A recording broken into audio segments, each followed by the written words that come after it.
Қазақтың ұлы ақыны, алаш қайраткері Мағжан Жұмабаев 1938 жылы атылған болса, қалайша оны Бауыржан Момышұлы 1948 жылы көрді. Бүгін осы сұраққа жауап іздеп көреміз. Мағжан Жұмабаев 1937 жылы Жапон тыңшысы деген айыппен тұтқындалып, ең ауыр жазаға кесілгені тарихтан белгілі. Және ол 1938 жылы атылды. Бірақ халық арасында репрессиядан Мағжанның тірі қалғаны ауыздан ауызға айтылып та, жазба беттеріне жазылып та жүр. Бұл сөзді қуаттап ең әуелі мен Мағжанды көрдім деп тарихты бір төңкеріп тастаған Бауыржан Момышұлы болды. 1948 жылы мен Сібірдегі 59-шы бригада командирінің орынбасары болып тағайындалдым.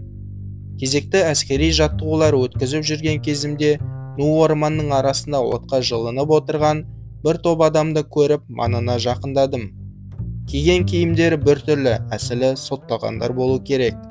Олардан өзгешелеу, басында түлкі тымағы бар бір адам 10-15 метрдей жерде өз алдына жылынып отыр екен. Тегінде қазақ сияқты. Мен соған жақындап келіп, қазақша ассалаумағалейкум деп сәлем бердім.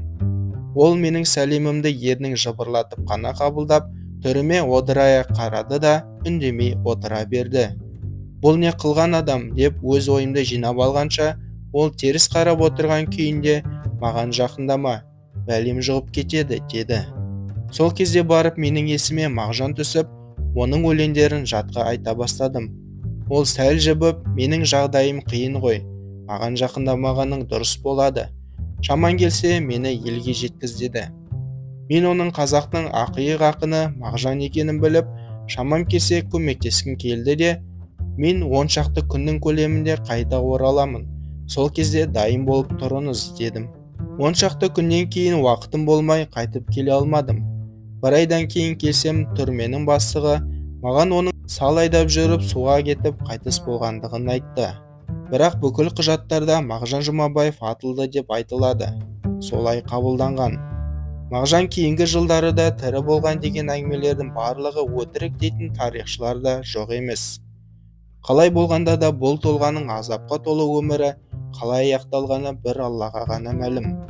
Оның рухына дұға етіп, еңбектерін ұмыт қылмай, оны үлгі тұту әр қазақ баласының міндеті. Достар, видеоға лайк басып, пікір қалдырып, арнаға тіркелуіңізді сұраймын.